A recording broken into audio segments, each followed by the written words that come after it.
Everyone, welcome back to another video. और आज के वीडियो में मैं बात करने वाली हूँ about atoms and molecules, about various structures of atoms जो कि टाइम टू टाइम आते रहे, and also about light.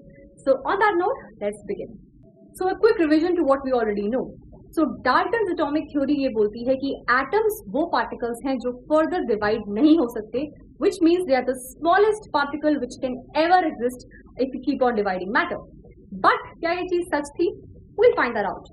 But कहने का मतलब ये था कि कोई भी एलिमेंट अगर हो, गोल्ड पर से, सिल्वर पर से, तो उसके एटम्स सेम होंगे, सेम वेट के होंगे। But if we compare the two different atoms of two different elements, let's say if I compare the atoms of gold and silver together, तो वो डिफरेंट होंगे आपस में।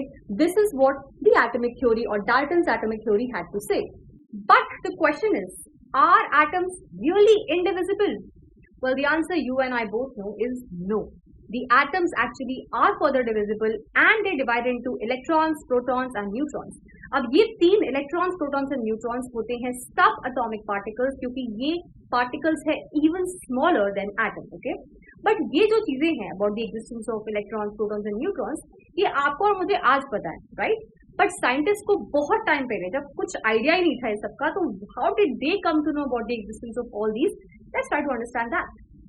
सबसे पहले तो एक बेसिक थंब रूल याद रखो। I think it's very common, सबको पता ही होगा पहले से, that like charges always repel each other and unlike always attract. यानी कि पॉजिटिव और नेगेटिव आपस में हमेशा अट्रैक्ट करेंगे, where is positive and negative will always repel each other. तो ये बहुत बेसिक फंडा है, आई थिंक सबको ऑलरेडी इसकी नॉलेज होती है। You know, I just wanted to say this before I start on with what is the cathode ray experiment. तो कैथोड रे एक्सपेरिमेंट वो एक्सपेरिमेंट था, I would say a world class experiment था, जिसके बाद हमें पता चला कि इलेक्ट्रॉन नामक चीज भी एग्जिस्ट करती है। So in that experiment what we do is, हम एक सिलेंड्रिकल ट्यूब लेते हैं, एक ग्लास ट्यूब लेते हैं और उसके अंदर हम एक गैस को फिल करते हैं। आप मुझे बताओ, इस गैस अ कंडक्टर और एन इंसुलेटर? ऑफ कोर्स हवा में अगर गैस एक कंडक्टर होती तो हमको जगह जगह पे शॉक लग रहा होता, right? But that is not happen, so which means gas एक इंसुलेटर है। बट हमने जब इस गैस को फिल किया into the glass tube that I am talking about, और हमने उसको एक बहुत ही लो प्रेशर पे फिल किया और बहुत ही हाई वोल्टेज लगाई, देन वी फाउंड आउट कि इलेक्ट्रिसिटी कंडक्ट हो रही थी। यानी कि कुछ तो कंडक्टिंग था उसके अंदर, उस गैस के अंदर। तो वो कंडक्टिंग पार्टिकल क्या था? That is what led to the discovery of the electron which we know today. So इस कंडक्शन का रीजन क्या था?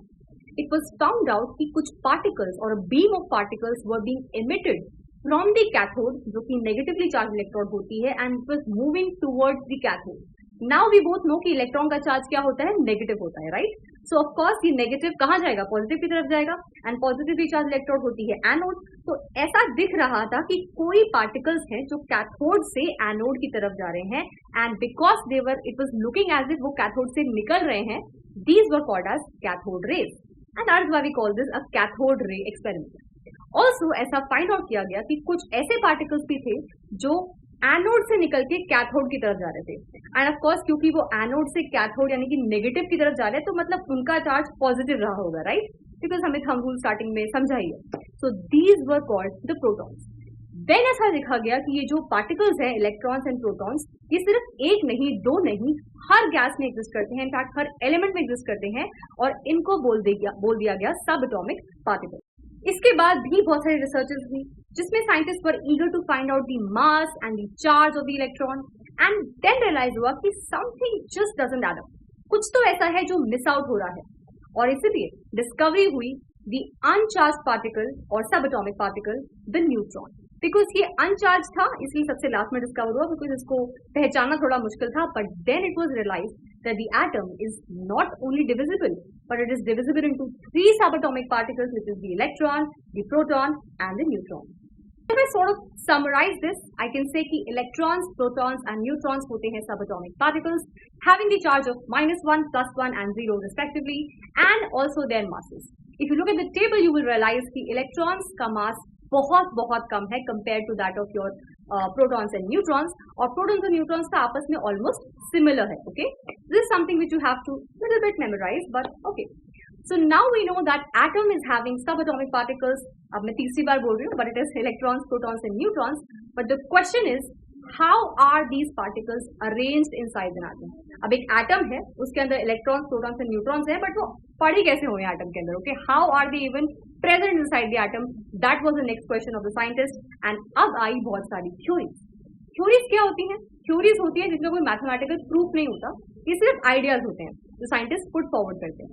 तो सबसे पहला आइडिया था bye Thomson, and he gave the first model of atom, which was the Thomson model of atom. So the first ever idea was put forward by the scientist J.J. Thomson, and he gave the first ever model of atom, which was the Thomson model of atom. So what he was saying, I think कुछ गलत नहीं बोल रहे थे, because अगर हम लोग को बता दिया जाता कि एक एटम है, उसके अंदर 3 पार्टिकल्स पड़े हैं, उसको अरेंज कर दो, so I think हम भी ऐसा ही करते.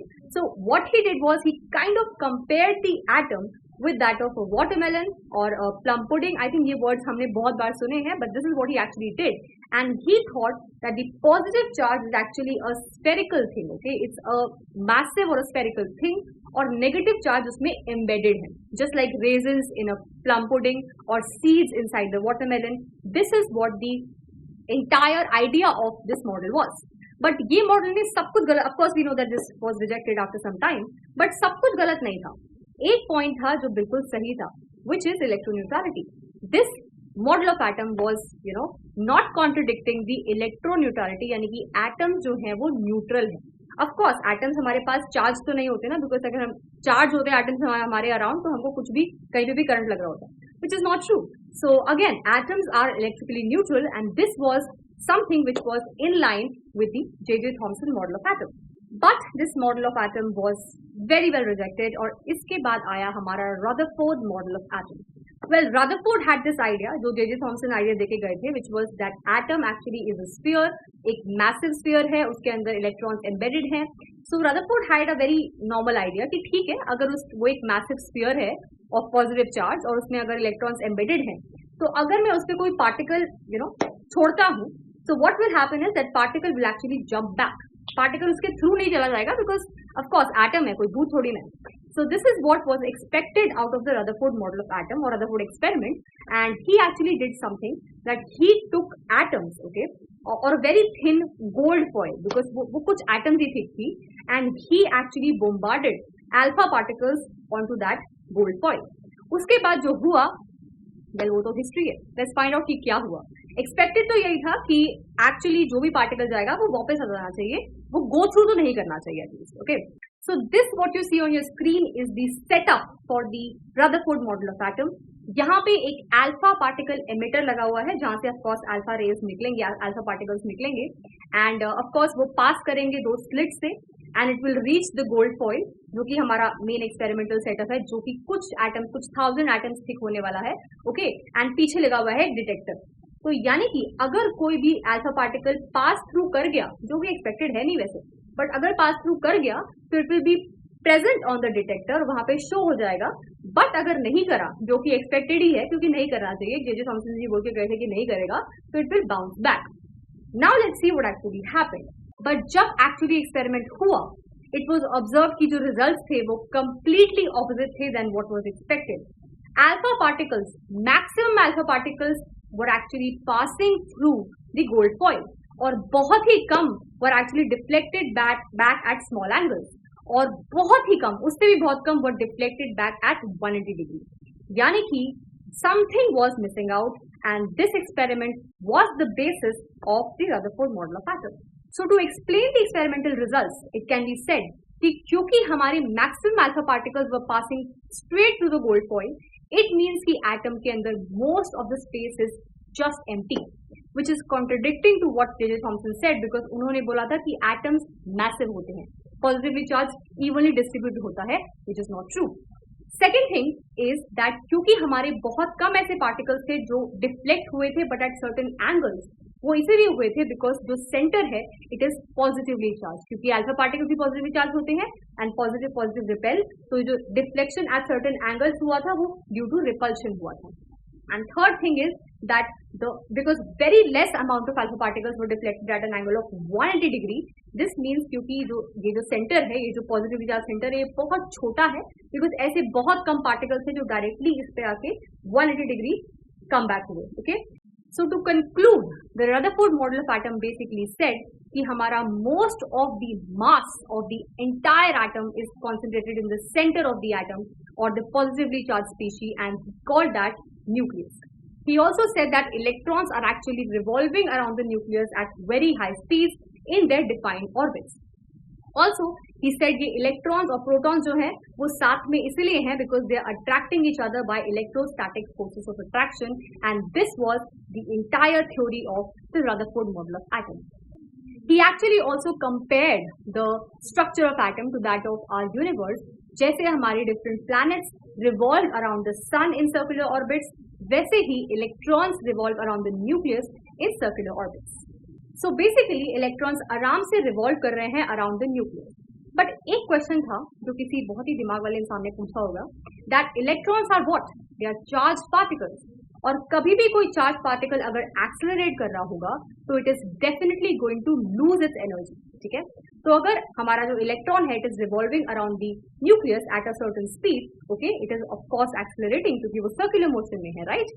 तो इसीलिए with losing its energy at some point it is going to spiral inside the nucleus, और एक टाइम ऐसा आएगा जब वो न्यूक्लियस के अंदर ही घुस जाएगा, and that is when the world is going to end and atoms are not going to be stable, but that also fortunately never happens. तो कुछ तो बात थी जो थोड़ी सी मैच अप नहीं हो रही थी, right? So that is why the Rutherford model of atom was also rejected. So let's continue with our regime, which is answering the question at the end of each topic. तो यहाँ जो question है ये बहुत simple है, but it is one of the previous year, so let's understand कि question क्या बोलना चाह रहा है. The question says Rutherford scattering experiment is related to the size of. Options हैं आपके nucleus, atom, electrons and neutrons. Well I think it's very very obvious. बहुत देर से बोल रही हूँ कि हमारा एटम है, उसके बीच में एक छोटा सा बट पॉजिटिवली चार्ज सा सेंटर है जिसका नाम है न्यूक्लियस, और वो बहुत छोटा है. ओके, सो द वर्ड छोटा is related to size, and of course the positively charge center is the nucleus. तो हमारा रदरफोर्ड मॉडल है based on the size of nucleus. So the answer is option A. तो बहुत difficult नहीं था, I think बहुत आसान था. सो ये सारे थे डिफरेंट मॉडल ऑफ एटम जो टाइम टू टाइम आते रहे और ऑफ कोर्स रिजेक्ट भी होते रहे because they had certain problems जो कि सॉल्व नहीं हो पा रही थी. Finally we have the next model of atom, और वो पढ़ने से पहले we have to realize how scientist perceive the world around us. Scientist used to think कि हमारा जो वर्ल्ड है is made up of two things, matter and energy. Okay, अब ये जो दो चीजें हैं मैटर और energy, matter of course everybody knows, everything that you can see, feel, touch, basically everything around you is matter. So matter जो होता है it is made up of particles और डिस्क्रीट पार्टिकल्स. इसीलिए हम बोलते थे, साइंटिस्ट बोलते थे that matter has a particle nature. But then what about energy? Well, energy has a wave nature, okay, which is of course different than a particle nature. तो अगर हम बोल रहे हैं कि हमारी वेव्स पार्टिकल्स से मिलके नहीं बनी है, then what is the component which is okay comprising these waves? किससे मिलके फिर ये वेव्स बनी है? Well, the answer to that was कि हमारी ये जो एनर्जी की वेव्स होती हैं they are made up of electrical and magnetic fields which are perpendicular to each other and to the direction of propagation of the electromagnetic radiation और the energy. तो हमारा जो भी वेव्स हैं, जो भी एनर्जी की वेव्स होती हैं, these are made up of electrical and magnetic fields which are perpendicular to each other, and this kind of radiation was called an electromagnetic radiation. So पहले मैंने वर्ड यूज किया energy, फिर मैंने word use किया electromagnetic radiation, और अब मैं word use करने वाली हूँ light. Okay, what is the difference between all these three? Let's understand. तो हमने एक एक्सपेरिमेंट पढ़ा हुआ है जिसमें we if we have sunlight and we pass it through a prism, we see a band of different colors, जिसको हम बोलते हैं dispersion of light. and basically इसका मतलब इतना होता है कि हमारे sunlight और white light के अंदर ये सारे colors present होते हैं. okay, so well ये सबको पता होता है, but इसके आगे और पीछे क्या? so basically अगर तुम sunlight को split करते हो, it's true that you will see all these colors, but कुछ ऐसा भी होगा, कुछ ऐसा भी निकल रहा है splitting के बाद जो तुम्हें दिख नहीं रहा है. okay, so all these colors which you see, you call them light because you can see them. but इसके ऊपर और नीचे और भी different radiations निकलती हैं which of course you cannot see. तो इस पूरे spectrum को including the ones which you can see which is light, और इसके ऊपर और नीचे और different radiations which you cannot see, this entire spectrum is called the electromagnetic radiation, और इसके ही wave nature की यहाँ पे बात हो रही है. okay, so let's understand ये ऊपर और नीचे कौन सी ऐसी रेज और इलेक्ट्रोमैग्नेटिक रेडिएशन जो हमें दिख नहीं रही है. Okay, well look at that. जो विजिबल रीजन है जिसको हम लाइट बोल रहे थे वो एक छोटा सा रीजन है from 400 to 700 nanometer wavelength and that's all. उसके आगे और पीछे इतनी सारी और रेडिएशन है जिसके बारे में हमें पता ही नहीं था because well you can not see them. Starting from we have gamma rays, we have X rays, we have ultraviolet rays, and then we have that teeny tiny visible region, and then we have infrared rays and finally radio waves. तो ये सारी जो waves हैं ये सब exist करती हैं in the white light or the sunlight, okay, and all these form the electromagnetic spectrum जो कि हम लोग आज पढ़ रहे हैं और इन सब का wave nature होता है, okay. So let's try to understand this wave nature a little more in the next slide. So if I talk about any general wave, there is a mean position जिसके ऊपर और नीचे वो wave travel करती है, okay? So the maximum distance जो वो ऊपर और नीचे travel करती है, that distance is called the amplitude, okay?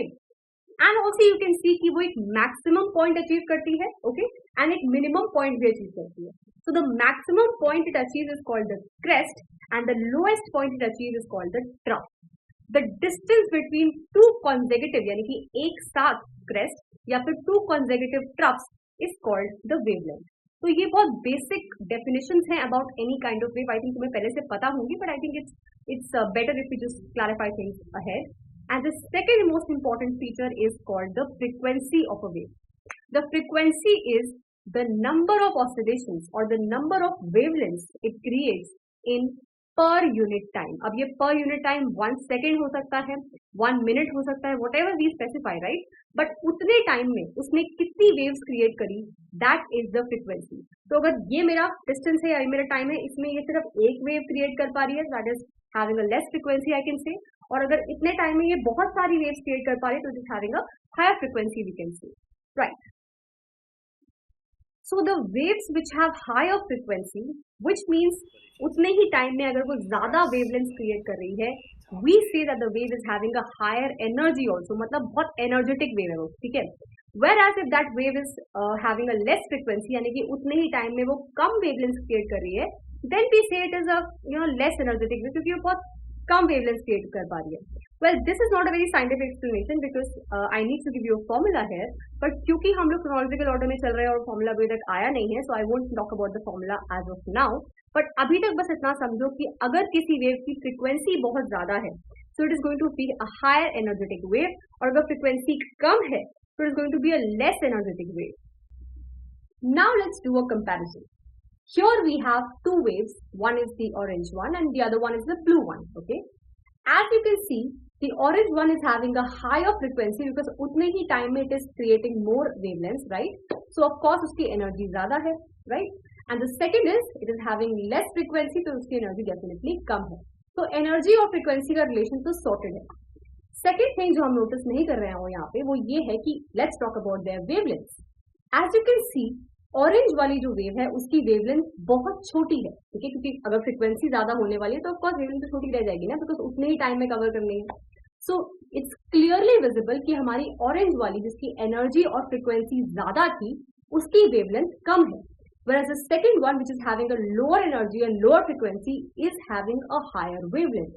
So now we have a relationship between energy, frequency and wavelength. Energy ज्यादा, फ्रीक्वेंसी ज्यादा, राइट, बट ये दोनों ज्यादा तो वेवलेंथ कम. This is an relationship order जो हमें समझ में आ गया. Now there is a third feature जो हमें पता होना चाहिए किसी वेव के बारे में, which is called the wave number. Wave number is nothing but the reciprocal of wavelength. तो I think it's quite clear. Formula से समझ में आ गया कि जो भी रिलेशन वेवलेंथ के साथ होगा किसी भी फीचर का, उसका उल्टा रिलेशन होगा वेव नंबर के साथ, because they are just reciprocal to each other, right. So now we have a very very important relation जो कि आई थिंक बहुत ज्यादा काम आने वाला है किसी भी क्वेश्चन में. मतलब ऐसे क्वेश्चन कभी कभी आएंगे जब we don't have to even write the formulas and do the mathematics, we can just look at the values and give the answer. So the most important relationship which we have to understand is that energy and frequency are proportional. So higher frequency means higher energy, and I think ये तो हमें पहले से पता था, right. Third one is the wavelength. तो अगर higher energy है और हायर फ्रीक्वेंसी है तो ऑफ कोर्स वेवलेंथ कम होगी, ठीक है, that we have discuss already. And the fourth one is the wave number. As I already said, wave number का रिलेशन बिल्कुल उल्टा होगा जैसे वेवलेंथ का था. तो अगर वेवलेंथ कहीं पे कम है तो वेव नंबर वहां पे ज्यादा हो जाएगा, right, because they are reciprocal to each other. तो क्लब अप कौन हो गए? Energy, frequency and wave number are proportional to each other, indirectly proportional to the wavelength, right? So higher frequency means higher energy, means higher wave number, means lower wavelength, and vice versa. So this is a very very important relationship. If you have not understood this, I think just recap the video and try to understand it, even more, क्योंकि इससे related बहुत questions आते हैं, and trust me, sometimes you don't even have to actually do the mathematics. You can just look at the values and give the answers. तो ये relation please अच्छे से memorize करो, actually समझो, because memorize करने में ऐसा कुछ है नहीं यहाँ पे, तो please do that. अब ये जो फॉर्मूला है स्क्रीन पे, इसको थोड़ा समझते हैं, which says C is equal to F into lambda, where C is the speed of light, F is the frequency of the light, and lambda of course is the wavelength of the light. ठीक है, तो ये सब चीजें, हाँ, ये सब मैंने इनके नाम बताए क्या क्या है. सो बेसिकली हमने जितने भी सारे इलेक्ट्रोमैग्नेटिक स्पेक्ट्रम में जितने भी इलेक्ट्रोमैग्नेटिक रेडिएशन पढ़े थे, ओके, इंटरेस्टिंगली इन सब की जो स्पीड है in vacuum, it is same, which is 3 into 10 to power 8 meter पर सेकेंड, यानी कि कांस्टेंट स्पीड है, स्पीड चेंज नहीं होने वाली है. ठीक है, स्पीड तो इतनी ही रहेगी, तुम जितना भी वेवलेंथ और फ्रीक्वेंसी के साथ खेल लो, but speed of the light और जब भी मैं यहाँ पे लाइट बोल रही हूँ, I mean electromagnetic radiation, right? So the speed of the light is going to be constant throughout, which is 3 into 10 to power 8 meter per second. Just memorize it. All right. So इस formula को अगर मैं ध्यान से देखूं, तो अगर मुझे लेफ्ट हैंड साइड वाली value which is the C, ठीक है, इसको मुझे अगर कांस्टेंट रखना है, the C is equal to a product of two things which is F and the lambda, right? तो अगर मुझे इस साइड को कांस्टेंट रखना है, तो मैं इस साइड के दोनों वैल्यूज के साथ जितना मर्जी प्ले करूं, ये इफेक्ट नहीं होना चाहिए. विच मीन्स कि अगर मेरा इन दोनों में से एक चीज बढ़ती है, कि फ्रीक्वेंसी लेट से अगर बढ़ रही है, तो दूसरे वाले को which is the lambda, which is the wavelength, उसे कम होना पड़ेगा, राइट? और ये इनवर्स रिलेशन तो हम लोग पढ़ के ही आए हैं, that frequency and wavelength are indirectly proportional, तो यानी कि एक बढ़ेगा तो दूसरा कम होगा. Okay, so this formula is also just a proof of this relation. तो यानी कि अगर फ्रीक्वेंसी बढ़ती है तो लैम्डा कम होगा, और अगर फ्रीक्वेंसी कम होती है तो लैम्डा बढ़ेगा, because on the left hand side we have this value of C, which is the speed of light or electromagnetic radiation, which is constant, which is 3 into 10 to power 8 meter per second. Now we come to the best part, which basically says, and I assure you that nobody is ever going to ask you the specific wavelength or frequency of any of these radiations. कोई नहीं पूछेगा यार कि visible की radiation की wavelength कितनी होती है या frequency कितनी. At least in all the big competitive exams, even in your boards, nobody will ask you the exact frequency या wavelength. Okay, what they can ask you is the comparison. They can give you two values and they can tell you कि कौन सी IRP है या कौन सी microwave की है और कौन सी UV visible की है. You tell us. Okay, then how do you do that?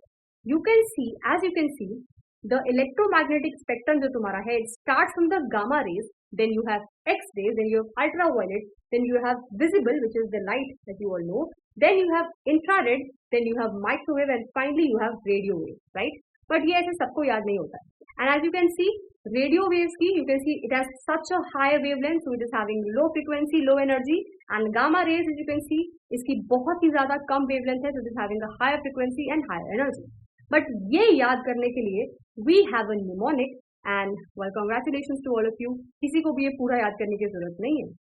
The mnemonic basically is Robert Miller is visiting Uncle Xavier's garden. R as in, it starts from the highest wavelength, so it starts from R up there. So R as in Robert, as in radio wave, M as in Miller, as in microwave, I as in is, as in infrared, V as in visible, as in visiting here, okay. Then U as in uncle, as in ultraviolet. Then X as in Xavier's, as in X-ray, and garden, G as in garden, as in gamma rays. तो ये एक mnemonic है जो तुम याद कर सकते हो to memorize the entire spectrum. तो क्वेश्चंस करना थोड़ा आसान हो जाता है इससे. So let's practice the question and understand कि कितना समझ में आया. So the question basically says, which by the way is the previous year question, okay, which basically says the decreasing order of wavelength of infrared, microwave, ultraviolet and gamma rays is. ठीक है, तो ये question कोई भी वो बच्चा attempt करेगा जिसको पता होगा कि पूरी स्पेक्ट्रम याद होगी. ठीक है, तो तभी तुम ये क्वेश्चन अटेम्प्ट कर सकते हो, अदरवाइज यू कैन नॉट. तो अभी तो हमने याद करी, right? We have an entire mnemonic to understand that. जो I think very clear है हमें all of us. तो अगर हम लोग options में देखेंगे, we have the last option in which we have M, I, U and G, which is microwave, infrared, ultraviolet and gamma. So my friends, the answer is option D. Okay. So I think this is quite clear and this is very, very helpful for our questions. Thank you so much for watching this video. If you have liked it, then I think that's a good day for me. And please do head off to EduRev, practice the test, read the notes and stay tuned for more.